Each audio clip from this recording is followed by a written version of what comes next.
الشله البهوات اللي قاعدين في الاستوديوهات اللي بتنتقدوني، هو انا هو كده في هجوم عنيف على حسام حسن من يوم ما مسك المنتخب، وده اللي مش شايفه يبقى اعمى. الراجل بيتحارب من كل الناس بجد يعني، عادي ممكن بعد ماتشين دول اللي مشي من المنتخب، بس هو المره دي مأفوره. مين مدرب منتخب مصر ما اتحاربش؟ اي حد، ما انا قلت لك حتى حسن شحاته نفسه كان يعني مش بيتحارب، بس اللي هو في انتقادات على طول لمنتخب مصر. طبعا حسن شحاته مش بس كان بيتحارب، حسن شحاته كان واخد 2 افريقيا وبيتقال ان كفايه. الجوهر عملوا له استجواب في مجلس الشعب بجد استجواب في مجلس الشعب عشان خسر ماتش ودي من اليونان ولا مش فاكر كان مين، اللي هو انتوا يا جدعان ومشوه وبتاع، فاهم؟ فمعلش انت لما بتبقى واخد منصب بالاهميه دي طبيعي جدا ان هيبقى في ناس يا مش راضي عنك. النهارده كابتن حسام بيقول ان هو استفاد من التجربتين بتوع اوزبكستان وكاب فيردي. انا عايز اعرف هو استفاد ايه. هو المفروض في حاجات زي دي يكون هو استفاد من اللعيبه اللي هو دخلها، لا مثلا محمد شحاته يرجع فتوح، لاعب مصطفى شوبير يعني اداله الثقه وكده، اسامه فيصل مش عارف ايه. المفروض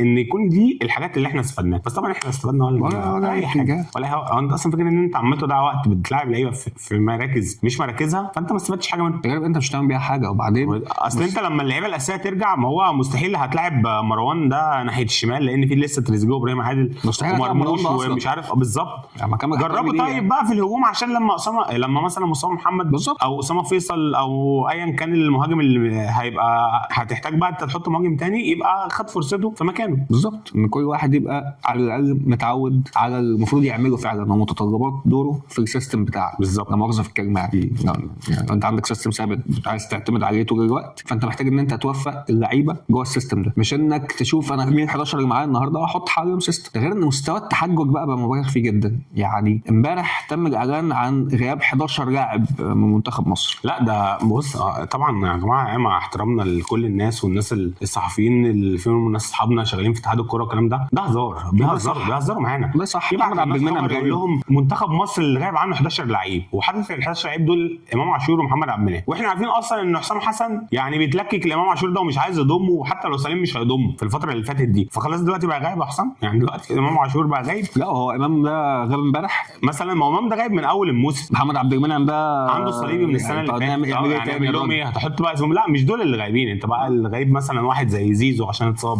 واحد زي حمدي فتحي، لكن ما تحطليش دول معاه. لو غايب احمد حسن اللي اعتزال ده هنهزر والله مش